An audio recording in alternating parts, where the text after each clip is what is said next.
So, thank you guys for that. This panel is moderated by Dom Bay, and I've got to give him, an introduction that is befitting his name. So please give a warm welcome to the stage to Dom Bay. Legend, brother. Check, check.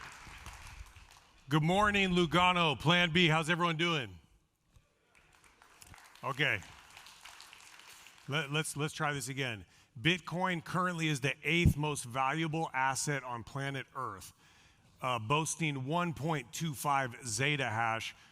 Plan B, Lugano, are we extreme fear yet or what? How are you guys doing this morning? Okay. All right, so this next panel is something you might expect in the United Nations. This is the convergence of Bitcoin and politics, reminding everyone that you may not be interested in politics, but of course, politics will find an interest in you. So we're gonna introduce our panel, amazingly qualified and talented panel. First, with little introduction needed, the hereditary prince of Serbia and Yugoslavia, Chief Strategy Officer at Jan 3, Filip Karađorđević.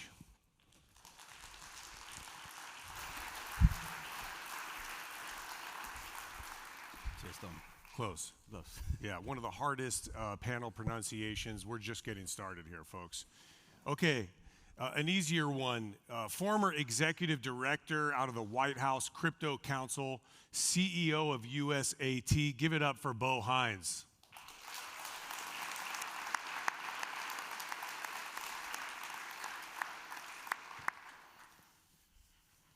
Former candidate for the French National Assembly. Give a round of applause for Aurore Galve.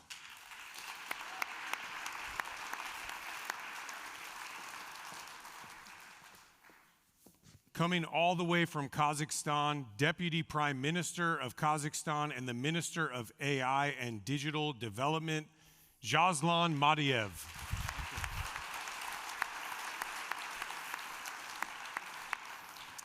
And the former Chancellor of the Republic of Austria, Sebastian Kurz.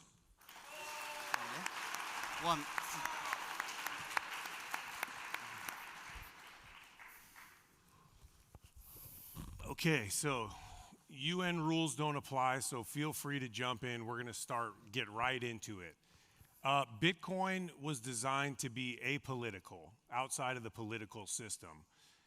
We have political institutions, obviously demonstrated by the extreme depth of you all here on this panel, finding Bitcoin. Why now? Why are political institutions finding Bitcoin? Jump in, let's rock and roll, and please dive in at your convenience.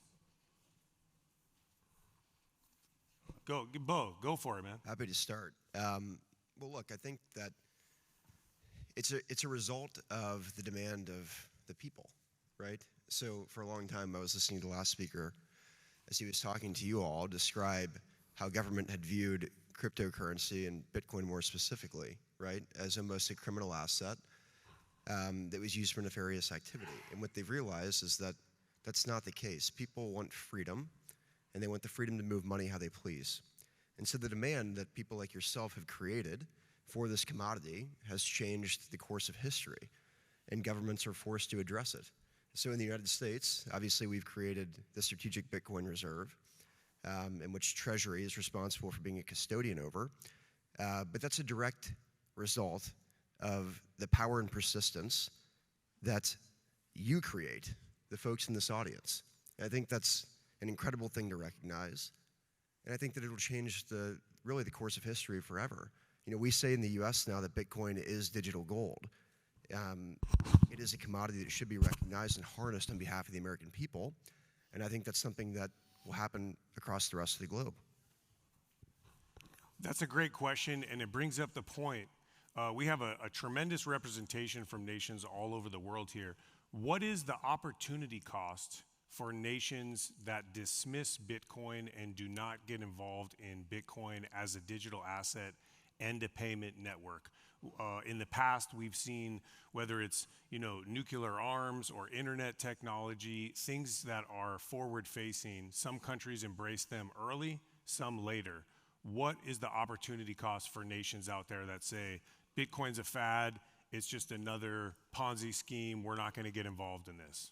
I think the comparison is very good with the nuclear weapon, because now we can see in the United States they integrated Bitcoin in their strategical reserves. So it means the armaments begun. And as in the European point of view, we need to fill the gap, and we cannot afford being late on that. We need to follow United States strategy now.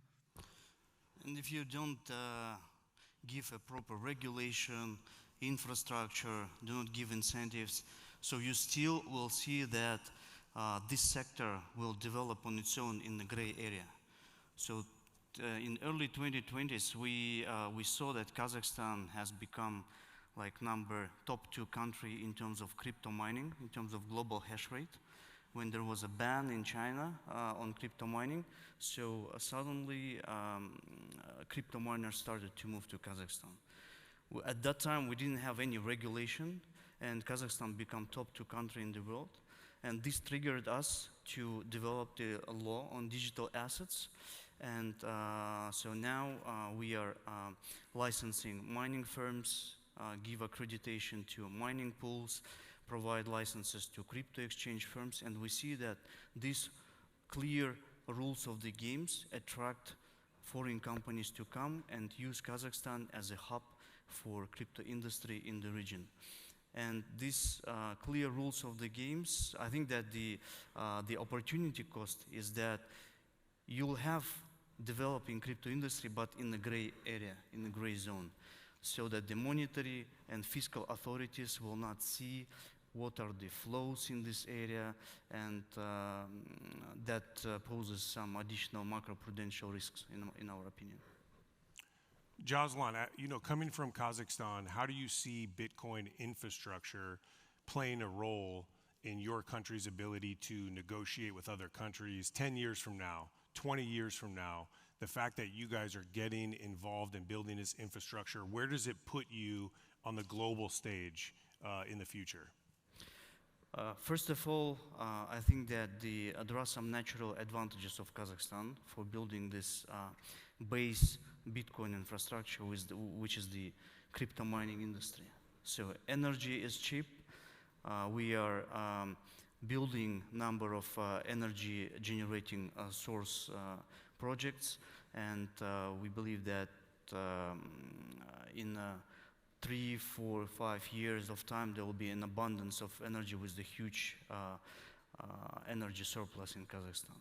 So which makes it very attractive for the Bitcoin miners to come to Kazakhstan and expand and be very competitive on energy prices. And given the fact that it's all the costs are in soft currency, and when you mine, you're getting long on hard currency, it's a very, I think, the positive economics for the project. This is one thing. Number 2, at early stages, we put a great emphasis on developing human capital development in that industry. So we launched blockchain engineering and blockchain compliance mining degree programs in 20+ universities in more than 10 regions of Kazakhstan, and we expect 40,000-50,000 students will graduate with minor degrees next year on that field. So we believe that the human capital development within this time frame that you have indicated is very important. So to become an entrepreneurial blockchain Bitcoin hub in the region. I just wanted to add, that the opportunity cost the first move is in the energy market, in the Bitcoin mining market, are obviously that they're going to be rewarded the best, but I think this is something that's going to benefit everyone else in the energy-wise, because Bitcoin mining actively seeks stranded, wasted energy, and it's not only a monetary renaissance, but it's also an energy revolution as well. And we've seen some great movements from countries like Kazakhstan, but also Bhutan is an outlier as well, that they're capturing a lot of their stranded hydroelectricity energy. And we saw Oman 2 years ago investing $1 billion into mining infrastructure. And this move is something that's really positive, because it helps to lower energy costs for the public as well. And this is also thanks to the innovations that's happening within within Bitcoin mining, and this is something that that's helping the average person, and politically people are switching on to that, and I think we're going to see a lot more movement in that, and adoption nationwide, nation state-wise, is still very much an early adopters at the moment, but I think the energy adoption is definitely pushing it forward. Yes, the cost for this missing opportunity in France was huge because in France 10 years ago we have a French Bitcoiners who do Bitcoin mining. He proposed to EDF, the national company of energy, to do Bitcoin mining. They refused, and if they had listened, we would be debt-free now, so the cost is huge. Philip, you brought up an interesting point. We're early in the cycle, and I find it interesting that, you know, for the first time, it feels as if we have two cycles converging at once. We have an institutional cycle, which, based on my experience with pensions, we're very early in that cycle. Very few pensions hold Bitcoin or have direct exposure, but many are starting to get into the space and learn about it. At the same time, nation states now are noticing Bitcoin. How do you see these two cycles engaging with each other? You know, it seems that the nation state adoption cycle would come after the institutional cycle, because it's difficult for a nation to adopt Bitcoin when its institution and citizens don't also adopt Bitcoin or haven't already done so. Sure, I mean, it's difficult to define what adoption really is, but and an institution, what sort of institutions are adopting it? As you said, pension funds are still very early to it.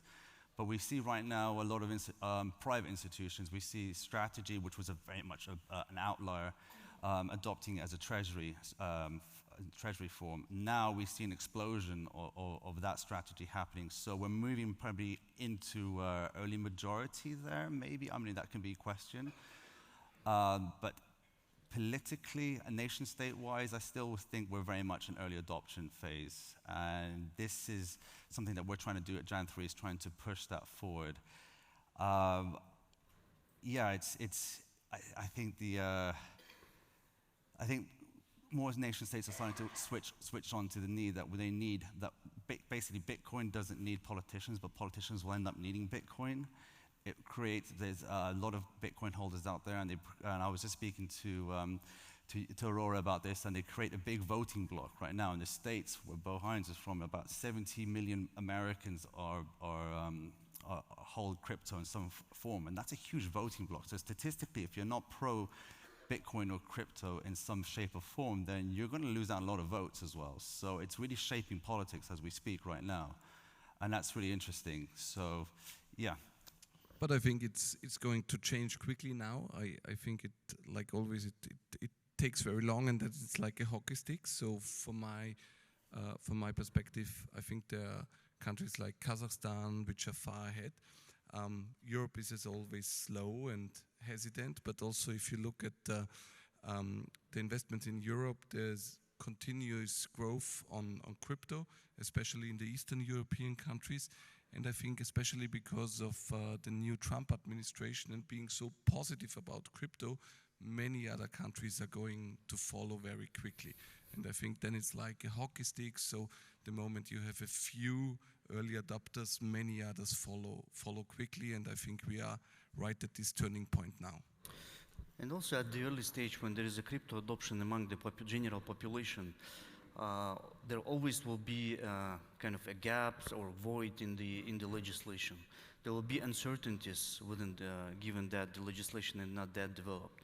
And also at the same time, there are those legal enforcement agencies which try to, I don't know, some people already really get scared of using crypto because of on the other side, there are legal enforcement agencies, and given the gaps in the legislation.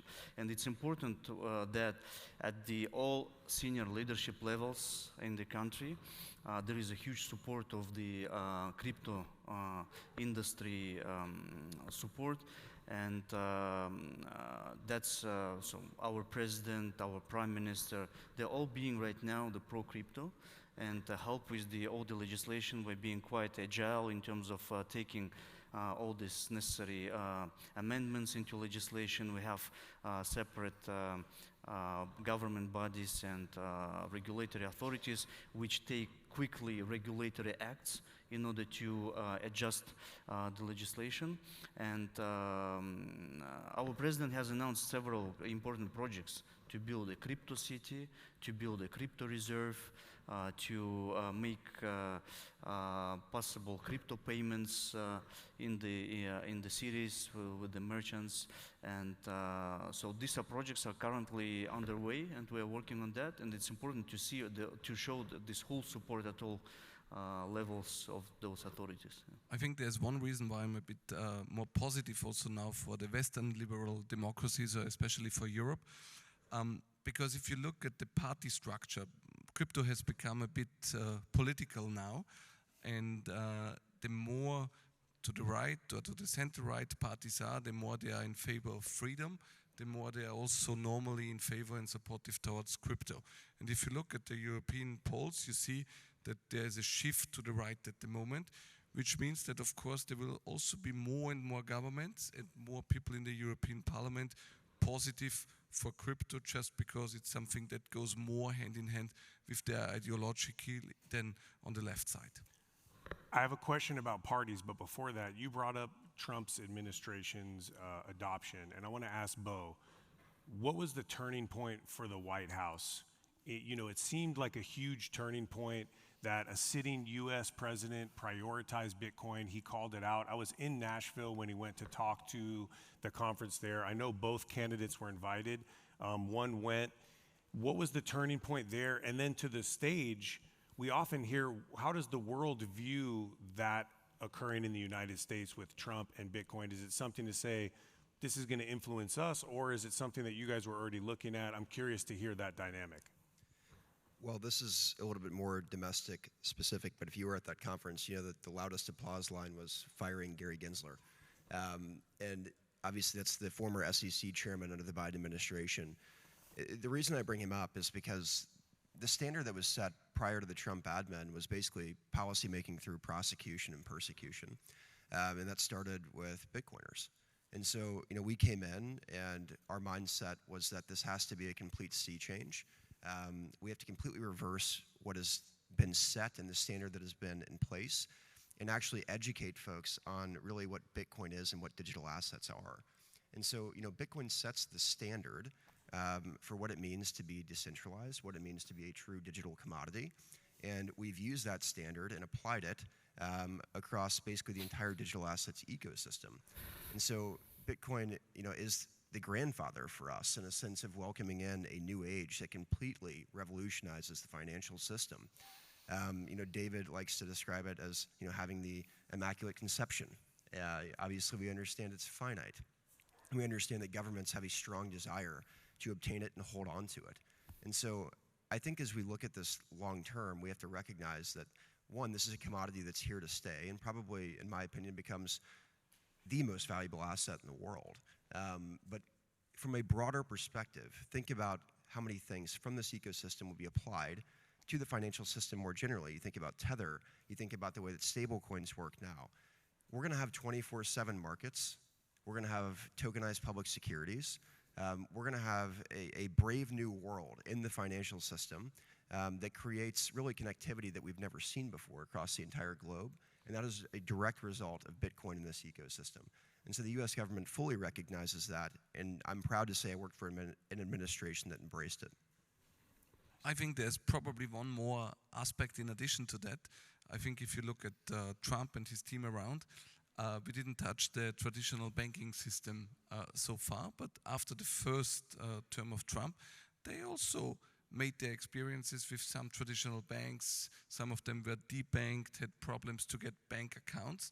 So I think as a politician or as a former politician, if you once go through this process, you get a totally different view on the traditional banking system, and probably besides the technology and all the positive aspects of crypto, I think this is something very emotional that also makes people support, I would say, such a new system and more freedom, much more than probably in the past. So we have major things happening at high levels of the government. I want to switch to Aurora real quick because I share an experience with you. I ran for the state pension. What is it like to be a candidate running on a pro-Bitcoin platform? You know, there's so much adoption, yet you were attacked, if I understand correctly, by political parties that were opposed to you, and they used Bitcoin as a way to distract and deceive people and scare them. Can you talk about that briefly? To me, it was fully positive because I don't represent a threat in France. It was just the first time they have seen a candidate, a pro-Bitcoin candidate. But it could be evolved in the future. I would hope to be joined by many other Bitcoiners to be candidates. And yes, at the moment we would represent a threat, we would be attacked. First, to be candidate, you need to give up on your privacy because you need to go public, so to disclose your personal information. If you are elected, you need to declare your net worth, so it's something that other parties will watch out, and yes, you will be on the spotlight. So I wasn't attacked because, yes, I don't represent a threat, but indeed, it could change, and I could be attacked on Bitcoin. The Bitcoin topic is not the most attacked.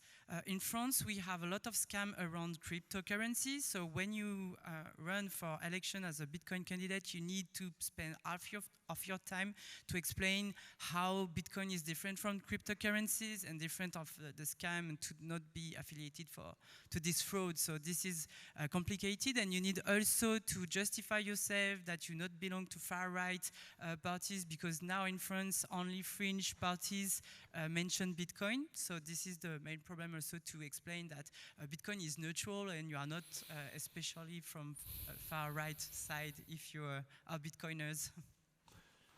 We know that young people overwhelmingly put more faith into systems like Bitcoin than legacy political institutions.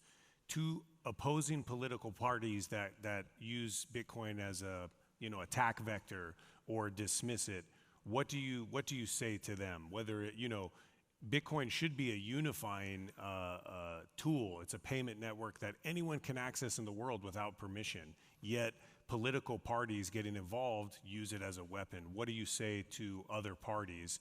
And it goes without surprise, right? The Democratic Party in the United States is one of those parties that has yet to adopt Bitcoin as a party. What do you say to parties that are not adopting Bitcoin? Well, I think first of all, it's not a surprise. So innovation, no matter in what field or in which field, doesn't start everywhere at the same time. It's always the way that you have first movers and early adopters, and then you have others that follow, and you have people that stay skeptical. So I think nothing to complain about that fact, because that's always like this with innovation. And second, I think the more something it becomes relevant, the more it also gets in the center of the political debate. So I think also here no real reason to complain that there's a political debate about Bitcoin. It just shows, and about crypto, it just shows that it has become more and more relevant, and it's not going to go away. I think when it comes to the US, it's also no surprise that the Democrats are against it now, or more skeptical, because that's also part of our political system.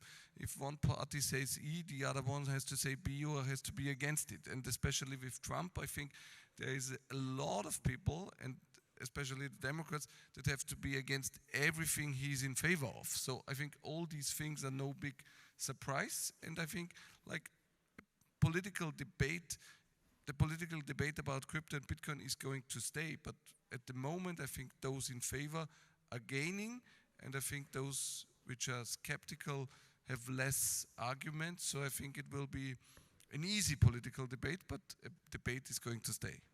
And we see that, we expect that the future will be tokenized. There will be tens of trillions of assets that will be tokenized. Like securities will be tokenized, documents will be tokenized, people will be tokenized. So, but this is an economic ladder. You have to be prepared for that. You have to start with the basics, prepare the legislation, regulatory framework, adoption among people, institutions, and so on. So you cannot just, it cannot happen just overnight. So you have to, over time, gradually prepare for that, and you cannot miss this opportunity and lag behind. So as we kind of wrap up, you know, Bitcoiners, Bo mentioned Bitcoiners are incredibly engaged. I don't know any other phenomenon that leads people to look up an IMF contract with El Salvador to go look at the fine print of whether they can or cannot, right? We're talking about a tool that, you know, has built through its value system a super citizen. How are countries courting these super citizens? I know human capital was mentioned.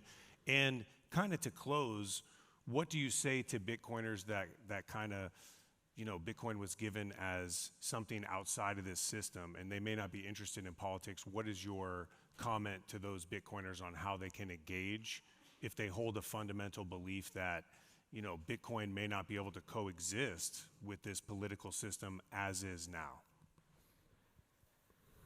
Well, look, I think that Bitcoin now is basically the beacon of what it means to have financial freedom. And so for this ecosystem, it's really not a choice to be politically engaged or not. I mean, it's something that we have to be in the fight for. And obviously the US has now set the standard for what it means and what this commodity means more generally for the world. But I think that that's worth protecting and worth fighting for across the entire globe. And so I'd encourage everyone to get involved. We want more folks that are looking at those contracts, right?